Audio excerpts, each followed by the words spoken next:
Hoje é dia 27 de janeiro de 2018, horário exato 22 horas e 22 minutos. Nós estamos saindo agora de São João Batista do Glória, depois de uma semana muito massa que a gente passou evangelizando. E agora, nos próximos minutos, você vai ver tudo o que aconteceu essa semana.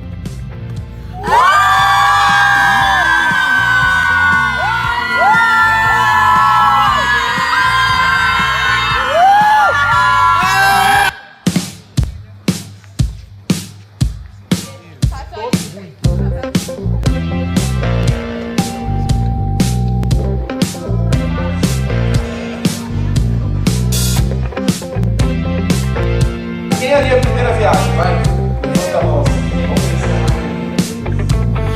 May our hearts sing louder than our voices, Jesus.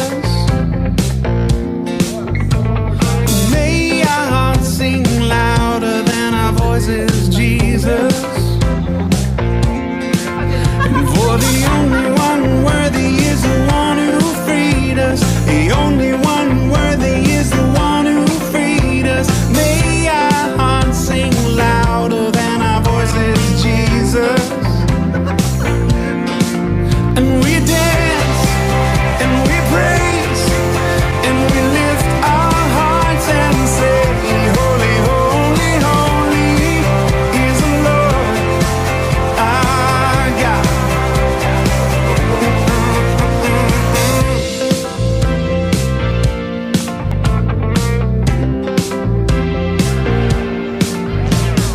May our hearts sing louder than our voices, Jesus. May our hearts sing. Foi muito legal, cara. A gente não achou muita gente na rua, porque, né, domingo parecia que umas horas ia rolar uns penos assim, mas foi legal. A gente conseguiu falar com as pessoas, vimos outras chorando, outras se empolgando, outras não, quero não. Mas foi legal. Pra começo foi show. Foi muito boa. Tivemos várias experiências legais, convites para entrar na casa e pessoas sorrindo quando receberam o convite. And we dance, and we praise, and we lift our hearts and say, holy, holy, holy is the Lord our God. Yeah, yeah. And we dance, and we praise, and we lift our hearts and say, holy, holy, holy is the Lord our God. Clap, clap, clap, clap your hands and tell me that you do agree. I can't stop moving 'cause what's happening inside of me.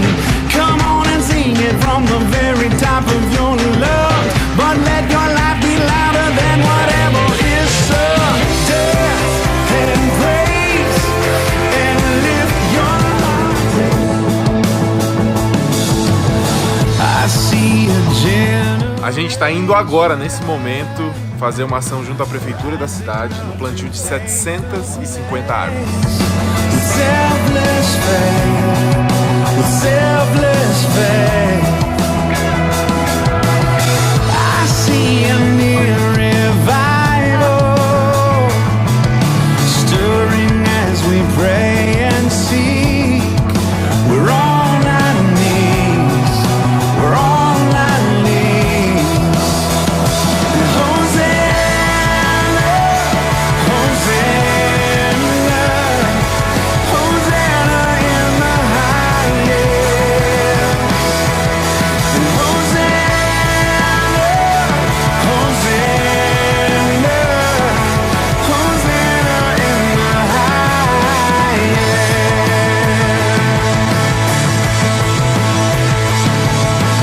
Heal my heart and make it clean. Open up my eyes to the things unseen.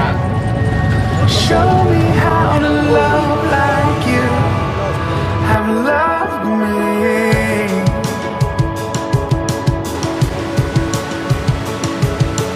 Break my heart for what breaks yours.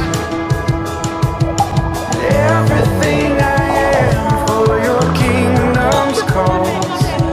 And as I walk from earth into eternity,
fighting in a war that you just can't win. So you quit before you even try. What if I stand up in there and I'm proof there's victory over every darkness, every lie. When we look to the sun, our battle's already won. We've got no rivals, 'cause he's got no rival. No matter what comes our way, we know we'll be okay. We've got no rivals, 'cause he's got no rivals. Greater is he that is in you than any power in this world. That's a promise money.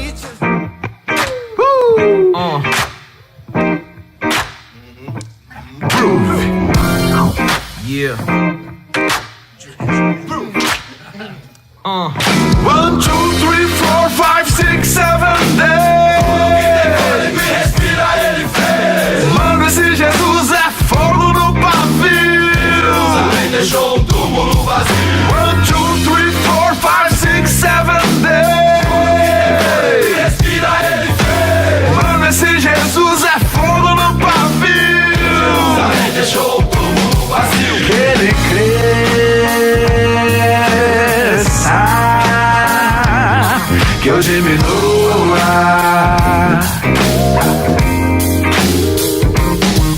Que ele cresça,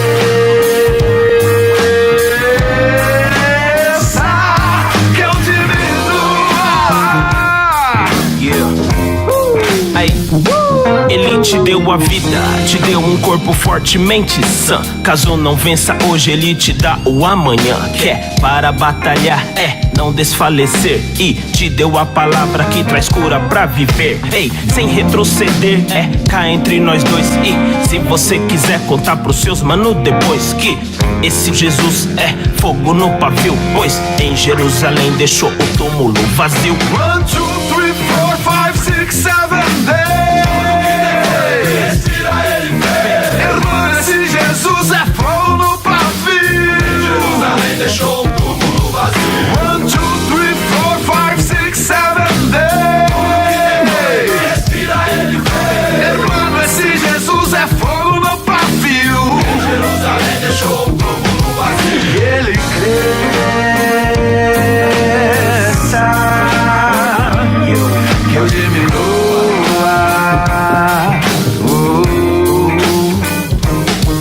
Que ele cresça,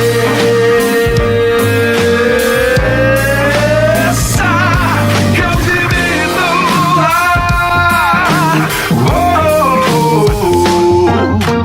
Tá do nosso lado, mesmo que o passado mudou, virou e o rumo da história transformou. E eu que nada era, no filho me tornei, por causa da vontade de um rei. Se pá, já ouviu, se pá, sua mãe falou, filhão, fica ligado na palavra do pastor. Se pá, hoje é um dia, se pá, demorou, depende de você, porque ele já te aceitou. 1, 2, 3, 4, 5, 6, 7, 10. Respira, ele vem. Mano, esse Jesus é fogo no pavio. Jerusalém deixou um túmulo vazio. 1, 2, 3, 4, 5, 6, 7, 10. Respira, ele vem. Mano, esse Jesus é fogo no pavio. Jerusalém deixou um túmulo vazio. Que ele cresça, que eu diminua.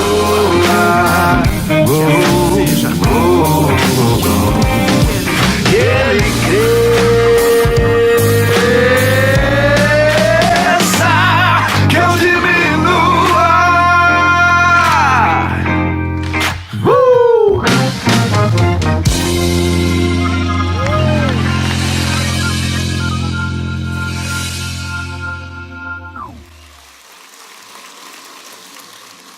Muito bom dia, igreja. Um prazer enorme estar aqui com vocês. E alguns de vocês devem ainda estar se perguntando, sem entender muito bem o que está acontecendo. E eu queria dar uma leve introdução para vocês entenderem o que rolou nessa semana. Então, esse grupo bonito aí de jovens e adolescentes, 50 jovens e adolescentes, nós estivemos no interior de Minas Gerais, numa cidade chamada São João Batista do Glória. E a gente foi lá em parceria com a Igreja Batista local, um pastor conhecido.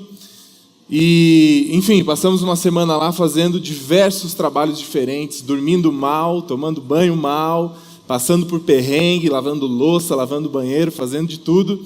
E ainda assim, durante o dia, evangelizando, fazendo ações. Vocês viram ali no vídeo uma das ações que a gente fez junto à prefeitura da cidade.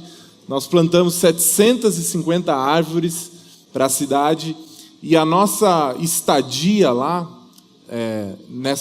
lá em São João Batista do Glória, teve um grande impacto na cidade. Como é uma cidade muito pequena, cerca de 6 mil habitantes, não existia ninguém ali naquela cidade que não soubesse da nossa estadia lá. Então, quando a gente conversava com pessoas na rua, todos sabiam que nós estávamos lá, e foi realmente um grande impacto. Nós saímos no jornal da cidade, demos entrevista no rádio.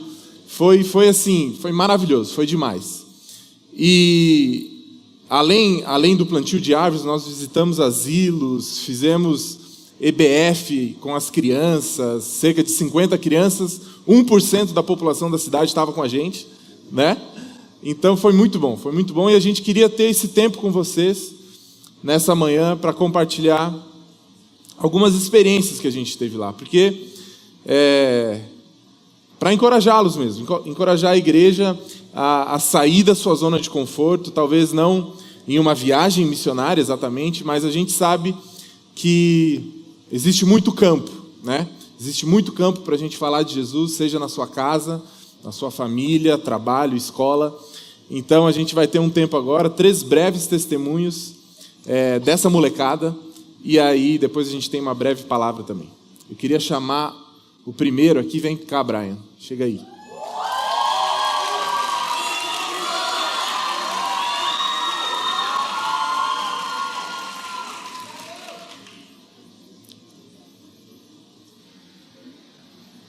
Bom dia, tudo bom?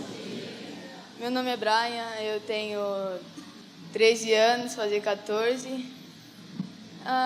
E o Projeto Resgate foi uma grande surpresa para mim, sinceramente, porque eu não esperava tudo isso dele.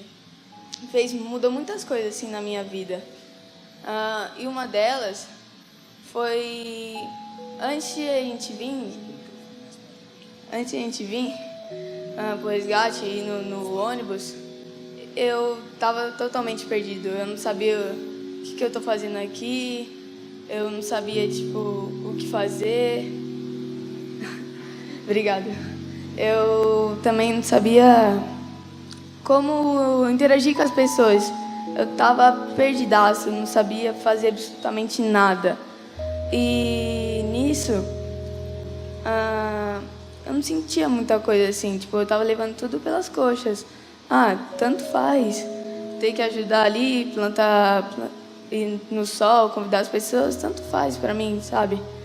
Eu estava totalmente perdido. Mas teve um dia que a gente foi no asilo. Esse dia, muitas pessoas se emocionaram, sabe? Muitas pessoas foram lá, choraram, caíram no chão, começaram a chorar, se emocionaram muito, e eu não sentia nada. Nada. E passou o próximo dia. A gente foi num culto na quadra do Planalto. Era uma quadra foi um culto muito emocionante. Teve o quadro cênico, que foi aquele quadro que tinha que pintar, a pessoa falando. E pra mim aquilo foi emocionante, mas eu continuava sentindo nada. Eu não conseguia chorar, não conseguia expressar nada. Quando a gente estava voltando daquele culto pra igreja, eu vim remoendo isso na minha cabeça. Deus, por que eu não estou sentindo nada? Eu tento, porque eu não consigo. Simplesmente não consigo. Eu já orei, já tentei conversar só com você e não conseguia, não saía. Chegando na igreja, eu sentei na frente da igreja, assim, na grama.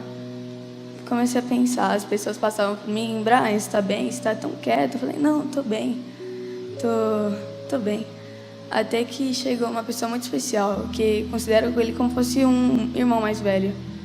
O André, um amigo meu, chegou em mim e falou: Brian, você não tá bem? O que tá acontecendo? O que você tá sentindo? Eu falei: acho que esse é o problema, eu não tô sentindo nada. E ele falou: então vem cá. Ele me levou para um canto, a gente começou a conversar, ele começou a falar comigo. E eu sentia que ele tava entendendo, ele tava dentro de mim, ele sabia que eu tava sentindo. Ele começou a falar, a orar. Cada palavra dele começou a sentir no coração e eu ficava mais leve, cada vez mais leve. Aí chegou uma hora que eu comecei a chorar. Não parava mais. Comecei a chorar. Não aguentava de tanta felicidade. Eu entreguei minha vida a Deus. Eu decidi naquela hora de parar de engatear na vida de Deus e começar a andar, sabe? Eu começar a andar na palavra dele. Deu um passo de fé. E eu sentia cada coisa naquele momento, sentia felicidade, sentia meu coração pulsava, batia muito rápido. Eu queria falar para vocês que mesmo que vocês não sintam no momento, espera, confia, abra seu coração, que Deus vai tocá-lo uma hora. E é isso.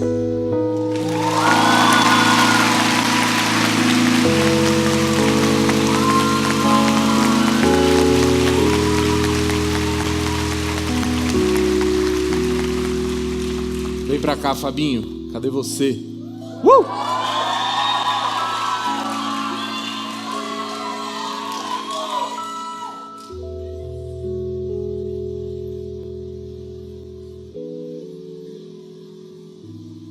Oi, tudo bem? Meu nome é Fábio e hoje eu tenho 2 experiências para falar.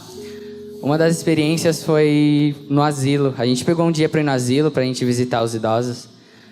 E quando a gente chegou lá, todo mundo tinha uma dupla para visitar o asilo. E eu não achava a minha dupla de jeito nenhum. E aí eu fui com o Léo. E a gente demorou um pouco.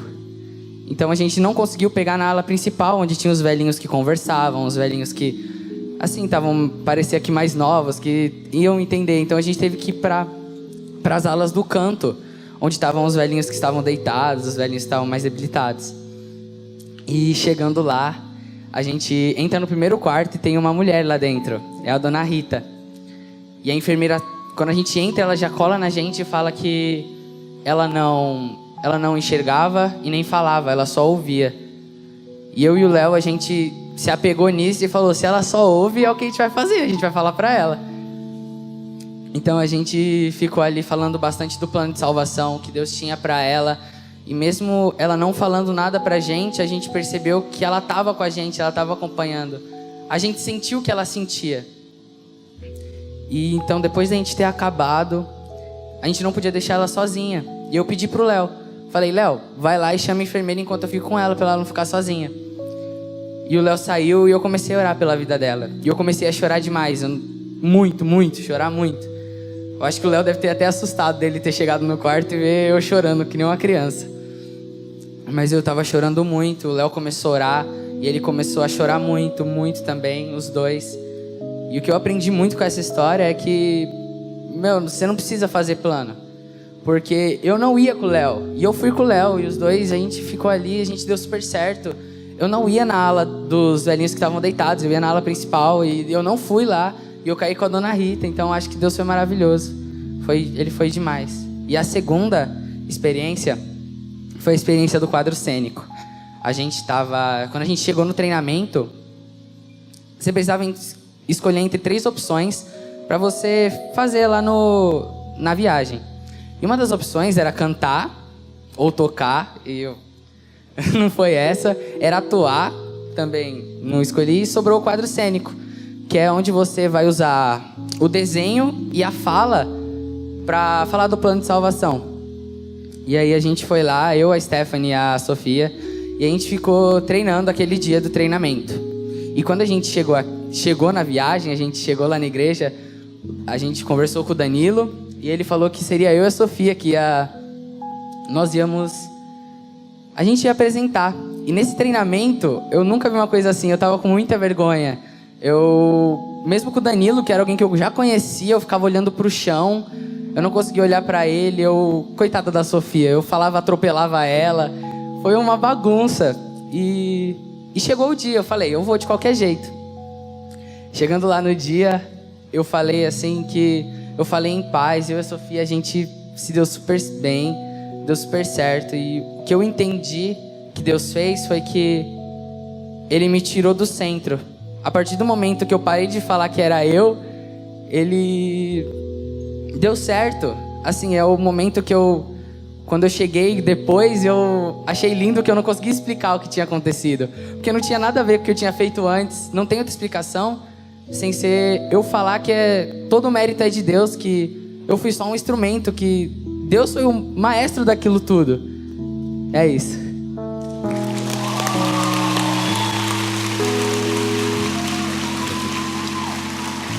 B.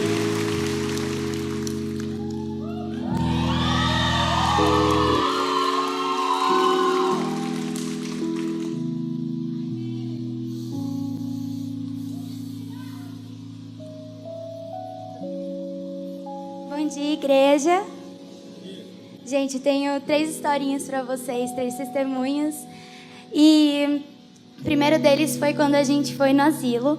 E foi um dia muito marcante para todo mundo. E lá a gente podia escolher um idoso para a gente ficar com ele, né, e conversar.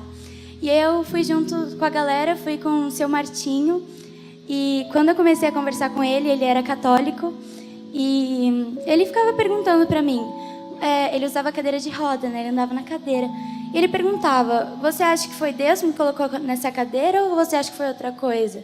E eu não sabia responder. Eu falava: só Deus sabe dessas coisas. E eu não posso responder. E eu conversei com ele a tarde toda e ele aceitou a Cristo Jesus.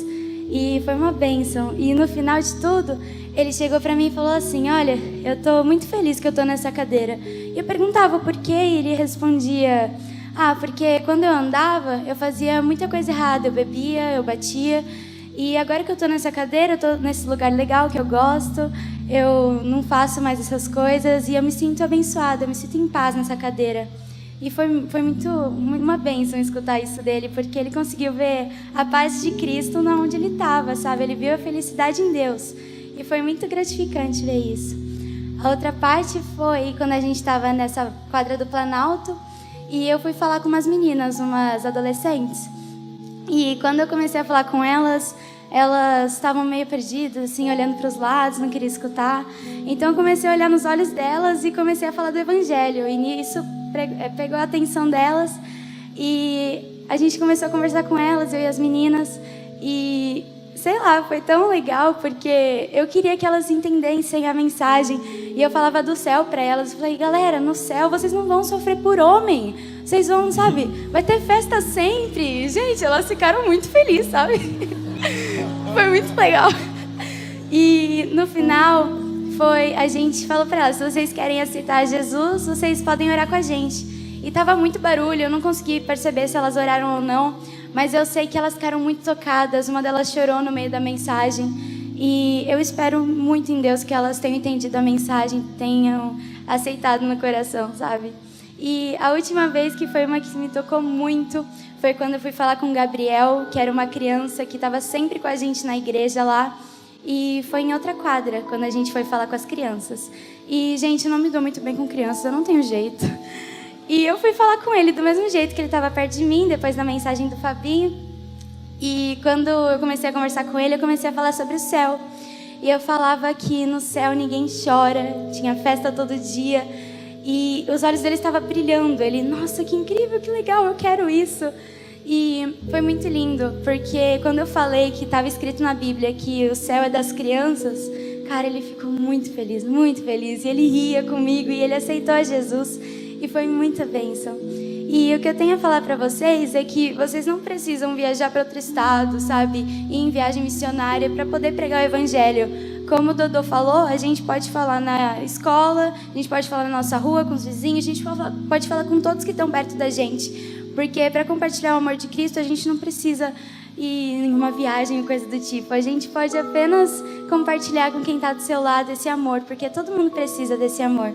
E Deus usou muito a gente lá e eu sou muito grata por essa viagem. E é isso.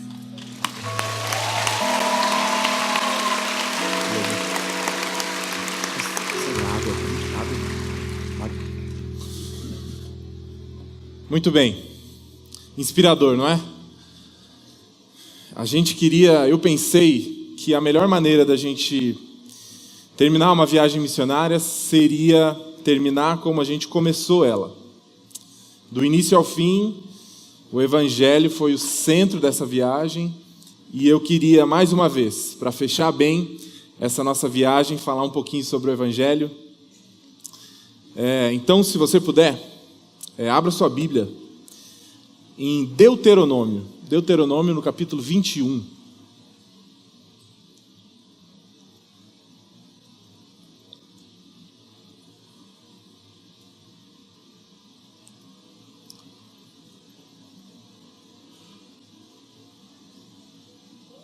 Deuteronômio 21, a partir do versículo 18. Deuteronômio 21, do 18 até o 21.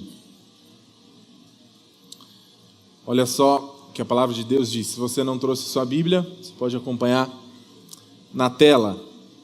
Se um homem tiver um filho obstinado e rebelde, que não obedece ao seu pai nem à sua mãe, e não os escuta quando o disciplinam, o pai e a mãe o levarão aos líderes de sua comunidade, à porta da cidade. E dirão aos líderes: esse nosso filho é obstinado e rebelde. Não nos obedece, é devasso e vive bêbado. Então todos os homens da cidade o apedrejarão até a morte. Eliminem o mal do meio de vocês. Todo Israel saberá disso e temerá. A verdade é que eu e você entendemos uma lei que não está escrita em nenhum lugar, uma lei de ação e reação. Uma lei a gente costuma até dizer que a gente colhe aquilo que a gente planta, certo? A maneira como a gente vive a nossa vida dirá aquilo que a vida nos trará. Essa lei não está escrita em lugar nenhum, mas muita gente acredita nisso, inclusive no Natal, né? As crianças recebem presentes se ou quando elas se comportarem ao longo do ano. Elas colhem aquilo que elas plantam. Jesus conta uma história no Evangelho de Lucas, que tem tudo a ver com o texto que a gente acabou de ler aqui em Deuteronômio. História muito conhecida, a maioria de vocês já ouviu, já cansou de ouvi-la, alguns talvez não tenham ouvido. É a história do filho pródigo.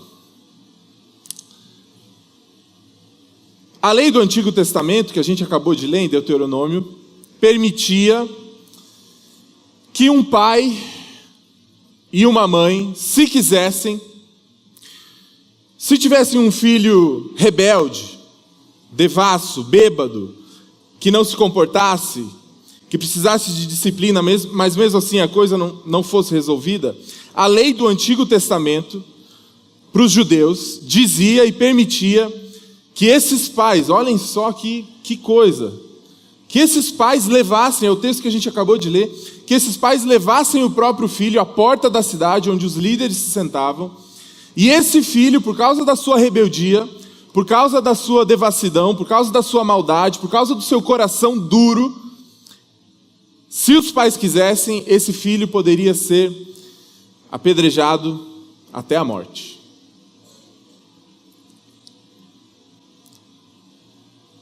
E esse texto tem tudo a ver com a história do filho pródigo, porque vocês lembram que o filho pródigo, ele chega até o seu pai ainda vivo, e ele fala: pai, eu gostaria muito eu sei que o senhor ainda está vivo, mas eu gostaria de hoje, desde já, ter a minha parte da herança. Eram em 2 filhos, então o pai dividiu os seus bens pela metade e entregou a metade para esse filho mais jovem.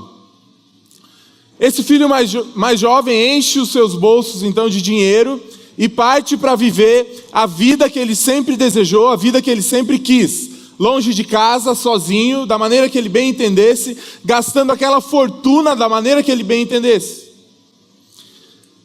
E a Bíblia relata, quando Jesus contava essa história, que esse garoto, esse jovem, viveu uma vida pervertida. Não se sabe ao certo com o que ele gastou dinheiro, mas é bem provável que ele se enquadrasse nesse perfil de Deuteronômio, gastando seu dinheiro com mulheres, bebida ou o que fosse, vivendo uma vida de total devassidão, filho pródigo.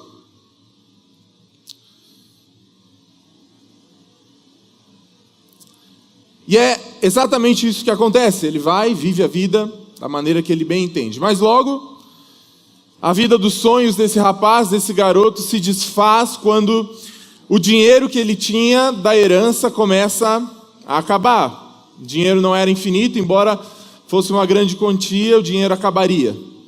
Ele vai gastando o seu dinheiro irresponsavelmente com coisas fúteis e chega um determinado momento em que o dinheiro termina. E ele precisa agora trabalhar para se sustentar. Ele consegue um emprego, então, com um fazendeiro. Esse fazendeiro o convida, o contrata para trabalhar alimentando os porcos de sua fazenda. Estão lembrando da história, não é? E ele vai alimentando os porcos, vai alimentando, mas o dinheiro não estava dando. E chega um determinado momento em que ele chega no fundo do poço.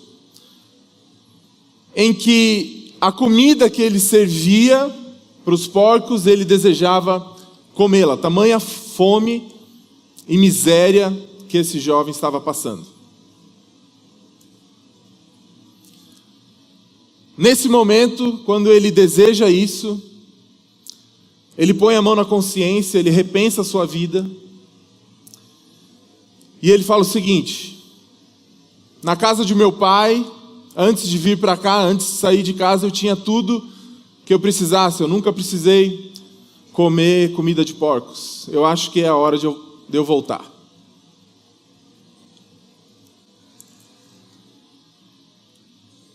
Esse jovem, então, ensaia um discurso, já pensa naquilo que ele ia falar para o seu pai. E o que eu acho mais interessante nessa história é o público para o qual Jesus contava a história. Porque essa é uma história inventada por Jesus. Mas ela é inventada em um contexto em que os fariseus, os doutores da lei, os mestres, os grandes religiosos judeus, estavam questionando a autoridade de Jesus em função dele participar da vida de gente que, aos olhos desses religiosos, não prestava. Jesus comia com publicanos, com pecadores, com prostitutas. Jesus não se importava com isso. E esses fariseus, esses mestres da lei, esses doutores, estão questionando Jesus por causa da convivência de Jesus com essas pessoas.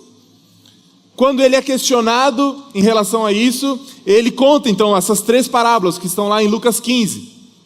Uma delas é a do filho pródigo. Então eu fico imaginando essa roda de conversa. Porque na cabeça desses fariseus, na cabeça desses mestres da lei, esses caras, eles tinham o domínio total da lei do Antigo Testamento. Eles conheciam a lei de cabo a rabo. Conheciam por total a lei. Eles conheciam Deuteronômio 21, tenha certeza disso. Eles sabiam que esse filho, imagine essa história sendo contada por Jesus pela primeira vez. Esses religiosos estão pensando já no fim da história. Hoje a gente sabe como essa história acaba, mas eles não sabiam. Então eu imagino eles pensando já a aplicação de Deuteronômio 21 na vida desse garoto. E seria a grande lição de moral para jovens rebeldes e devassos. Mas não foi bem assim.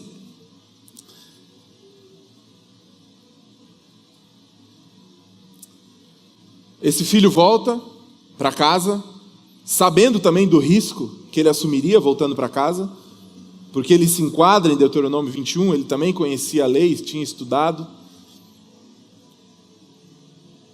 Mas mesmo assim ele assume o risco. E a Bíblia fala que de longe o pai o avista e corre em sua direção, não para capturá-lo, castigá-lo, nada disso, mas o abraça, o recebe, o perdoa, o presenteia, faz uma grande festa. Qualquer semelhança com o Evangelho não é mera coincidência. nessa história. Porque a Bíblia fala, em Romanos 3, que a consequência dos nossos pecados, que a consequência das nossas falhas, o salário disso é a morte. Bem como a consequência do pecado desse filho deveria ser a morte. Se a lei fosse cumprida a regra, se esse pai desejasse cumprir a lei, esse filho teria um fim muito triste.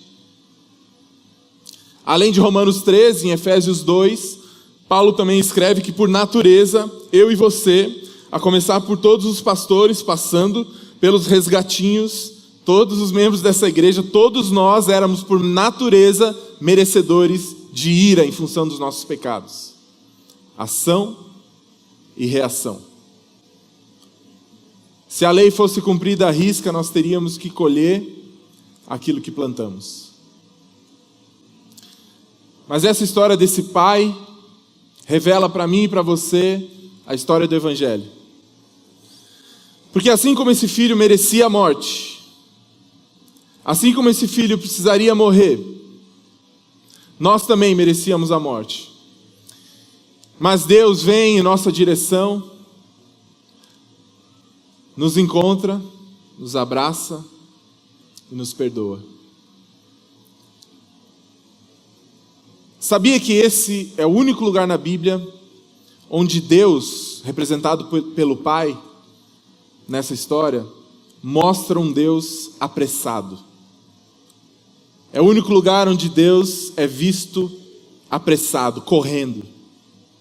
É para perdoar, é para resgatar. Deus se apressa em perdoar, em resgatar. E mais interessante ainda, que quando esse pai, esse judeu adulto corre, na época de Jesus era vergonhoso um homem adulto correr, porque em função das vestes que eles usavam, eles precisavam levantá-las, e quando levantadas, as canelas eram mostradas, e isso era uma vergonha tremenda. De novo, qualquer semelhança com o Evangelho não é mera coincidência, porque assim como esse pai suportou qualquer vergonha, o nosso Deus suportou toda a vergonha enviando seu filho morrendo numa cruz, uma morte vergonhosa.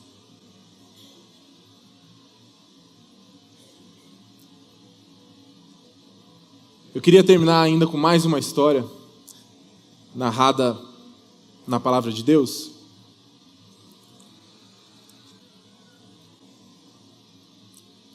Que é uma história curta de um cara chamado Barrabás, que para mim, embora essa não seja o grande ensinamento dessa passagem, pode ser usado para ilustrar muito bem também o Evangelho, a história de Barrabás.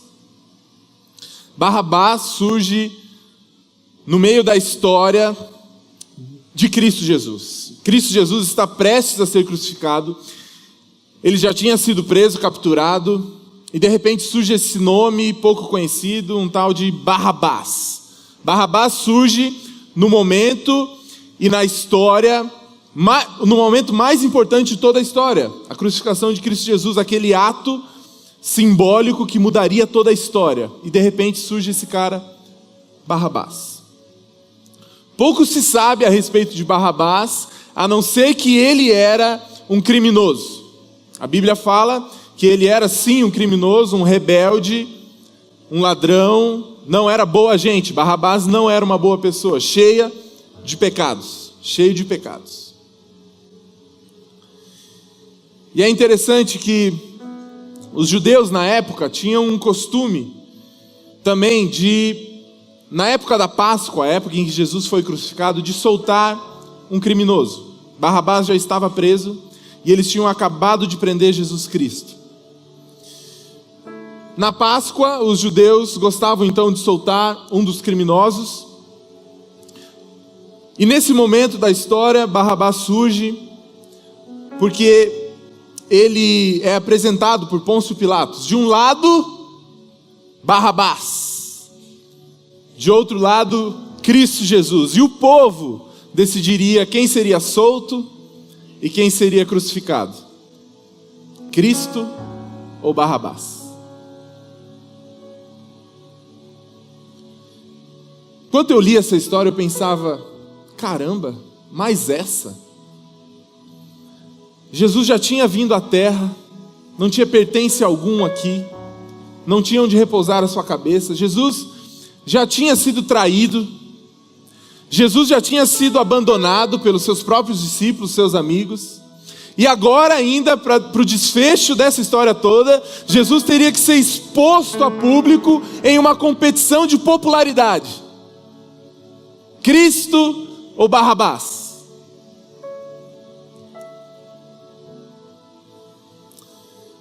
E a verdade é que essa comparação é injusta, totalmente injusta. Porque Barrabás era um criminoso notório.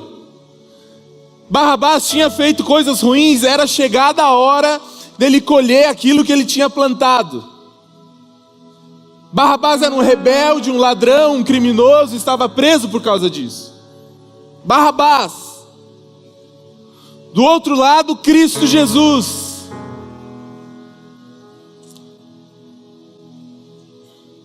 O que Jesus tinha feito para merecer a morte? O que ele tinha feito? Curado o cego, curado o coxo, alimentado as multidões, ressuscitado pessoas. Não há comparação, Cristo ou Barrabás. O que Jesus tinha feito para merecer isso? Nada.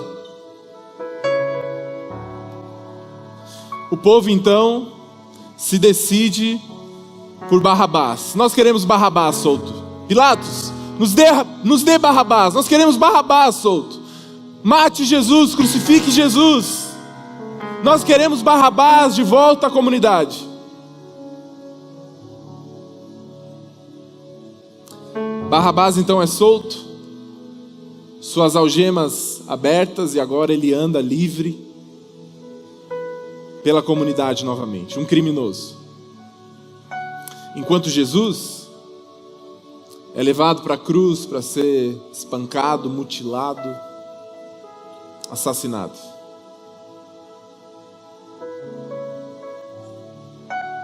O justo pelo injusto.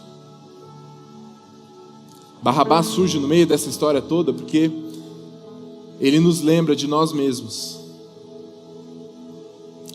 O significado de Barrabás é filho do homem. Como eu e você, filhos de homens qualquer, culpados como Barrabás, não pelos mesmos delitos, mas sim culpados, cheios de pecado. E assim como Cristo Jesus, naquele dia, tomou o lugar de Barrabás, naquela cruz, pagando o preço pelos nossos pecados, Ele pode fazer isso por você também. A Bíblia fala que não há nenhum justo, todos pecamos, todos estamos caídos, e necessitamos de um Salvador, alguém que nos resgate dos nossos próprios pecados. E essa pessoa é Jesus Cristo,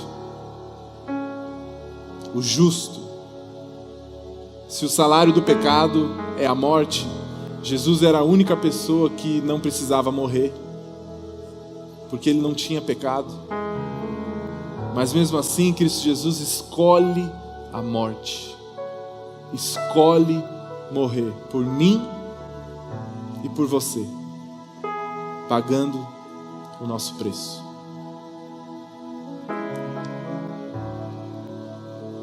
Esse mesmo amor, esse mesmo perdão pode encontrar você também. A grande maioria das pessoas aqui já tomou essa decisão de olhar para a história de Jesus e falar: Jesus é o cara. Eu não tenho nada de bom em mim, eu preciso de um Salvador. Eu preciso de um agente externo que me resgate do lamaçal do meu pecado. Muita gente aqui já fez isso, confiou e descansou. Mas eu creio que alguns entre vocês ainda não fez isso. palavra de Deus afirma que para obtermos a vida eterna, o perdão dos pecados, tudo que a gente precisa fazer é depositar a nossa fé nessa pessoa, Cristo Jesus. Depositar a nossa confiança e a nossa esperança nele. Nada mais, nada além. Cristo Jesus é suficiente. Não importa o que você tenha feito até aqui. Eu não quero nem saber quais são os seus pecados, mas não existe pecado maior que o sacrifício de Cristo Jesus. Na cruz ele lavou todo e qualquer pecado, e todos podem ter acesso a isso, basta crer em Cristo Jesus. Eu sou Barrabás, você é Barrabás, e assim como ele foi solto, liberto, você pode ser solto e liberto do seu pecado e da sua culpa. Eu queria convidar todos a se colocarem de pé. Nós vamos cantar rapidamente uma música. O Felipe vai cantar, e a Jade. Enquanto a gente canta, todos estarão de cabeça baixa, olhos fechados. E agora eu estou falando com você que ainda não tomou essa decisão. Você sabe que você tem andado errado, que você precisa de um Salvador. Hoje é o seu dia. Hoje é o dia de confiar em Cristo Jesus, de descansar. Assim como muitas pessoas fizeram lá em São João Batista do Glória. Confiaram e descansaram em Cristo Jesus. Se você quiser tomar essa decisão, se Deus estava te incomodando aí enquanto eu falava, se você sabe que é com você, tome coragem e tome essa decisão e venha até aqui à frente enquanto cantamos. Todos necessitam de um amor perfeito, perdão e compaixão. Todos necessitam de graça e esperança, de um Deus que salva.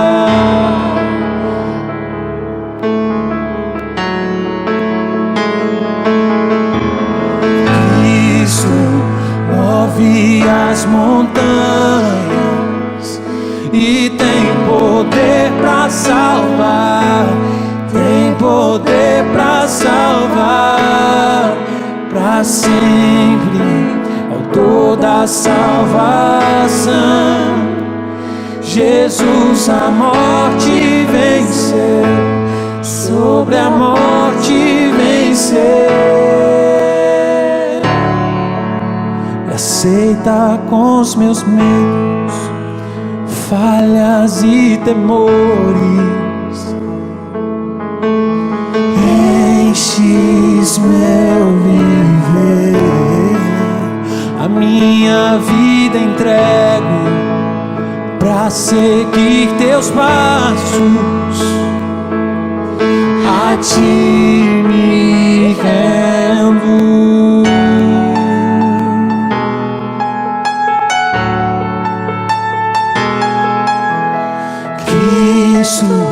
Move as montanhas e tem poder pra salvar, tem poder pra salvar, pra sempre, autor da salvação. Jesus a morte venceu, sobre a morte venceu. Possa o mundo ver brilhar a luz. Cantamos para a glória do Senhor Jesus. Possa o mundo ver brilhar a luz. Cantamos para a glória do Senhor Jesus.